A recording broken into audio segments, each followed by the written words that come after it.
Welcome back to another clay video. Today, we are going to create the Eater of Worlds boss from Terraria. I will also be giving away a copy of Terraria with every boss that I create. So make sure you check out the description of this video to find out how to enter. Let's begin with the color mixing. We need this brownish purple mixture, and this will be the main body color for the boss. The Eater of Worlds is a boss that you encounter fairly early on in the game, but can be pretty difficult to defeat until you have some better armor and weapons. Although once you get to hard mode, pretty much any gear you have can beat this thing really fast. This boss is in different segments, sort of like a caterpillar. So let's create those different sections using our fingers. I've created 4 of these different sections, including the head. This boss is actually much bigger though. It tunnels in and out of the ground, so I thought it would be pretty cool to have it popping out of the ground, so that's why I'm only creating part of the boss. We have these eyeballs running down the back of this creature. I would say throughout the entire creature there's probably 30 or 40 eyes. It's an extremely long worm. Using the dotting tool, we can create the spots for the eyes to go for the second layer of the eye. We have this black and green mixture. And we can smooth that on into the shape we need using this modeling tool. And taking another dotting tool, we'll create the part for the center part of the eye, the black part. So let's take some black clay and press it in there. And with some tan clay, we can create the spikes on the back. At least I think they're spikes. We have 4 of these surrounding each eyeball.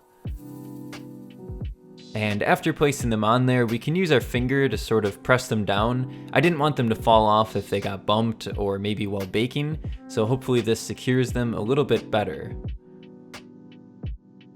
If you guys are enjoying these Terraria bosses, let me know in the comments which bosses you would like to see next.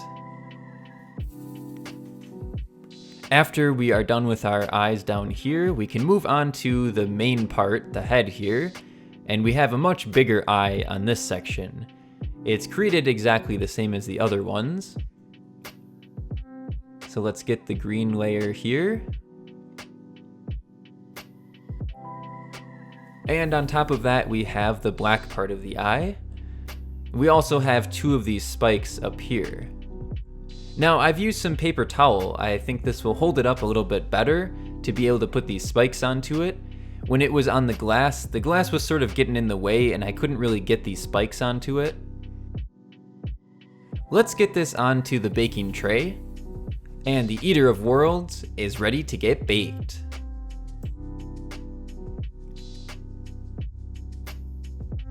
After baking, let's take some dark brown clay to start creating the base. Now the reason for using the paper towel while baking is that if you put something straight on the baking tray, sometimes it can have a flat, shiny spot, and it doesn't look very good on the clay creation, so this paper towel will prevent that from happening. On the base, we'll create it exactly the same as the last boss we made, the Eye of Cthulhu. We'll cut out these different sections, and I think this looks really cool for the base. Next, we will need some purple clay for the grass. Since this boss is in the biome called Corruption, everything is purple there, purple and gray mostly. We need to cut this to be the right size that we need. And let's put it on there, and let's try to get our boss into this base. This will make it an indent exactly where we need it to be, and we can cut it out using the X-Acto knife. And it seemed to break a little bit here, but we can press that back together. Now let's take the modeling tool and secure this in here because it keeps sliding down and falling over, and hopefully this will be able to stand up good. We might have to use some wire to hold it up while we bake it though. Using this knife, you can also use anything else sharp like a safety pin or a needle tool. We will create the grass texture. I did this on the last boss as well, and I think that it looks amazing. Let's get this onto the baking tray, and we are ready to get baked again.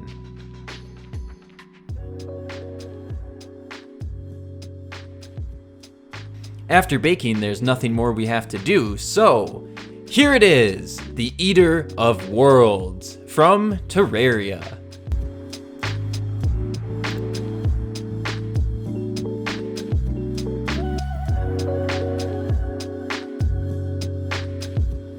I hope you all enjoyed the creation of the Eater of Worlds. If you want to see another Terraria boss I created, you can see the Eye of Cthulhu up here. Thank you all for watching, and I will see you all in the next one.